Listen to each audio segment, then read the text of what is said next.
আমি একটা মেয়ের দিকে তাকাবো, 5 সেকেন্ড সর্বোচ্চ মজা নিব, কিন্তু আল্লাহ কিয়ামতের দিন আমাকে ধরে চোখের মধ্যে যখন জ্বলন্ত সীসা ঢেলে দিবেন, আমি সইতে পারবো তো? যদি না পারি তাহলে 5 সেকেন্ডের মজা দিয়ে কি হবে, যদি 5 সেকেন্ডের মজা আমার জন্য ধ্বংস আর বরবাদি ডেকে। আল্লাহ নিজে কোরআনে মানুষকে বলে, দেখো তুমি কার থেকে লুকাবা? দুনিয়ার মানুষের হালত তো এমন, 3 বছরের একটা বাচ্চা যদি তাকে দেখতে থাকে, সে গুনাহ করতে পারে না, দিলে সংকোচ হয়, বিব্রত বোধ, আমি গুনাহ করব।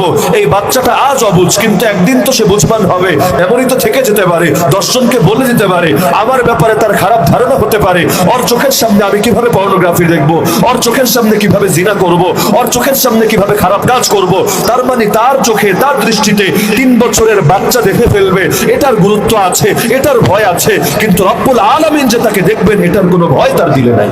তাহলে 3 বছরের একটা বাচ্চাকে আমি যে দাম দিলাম, রব্বুল আলামিন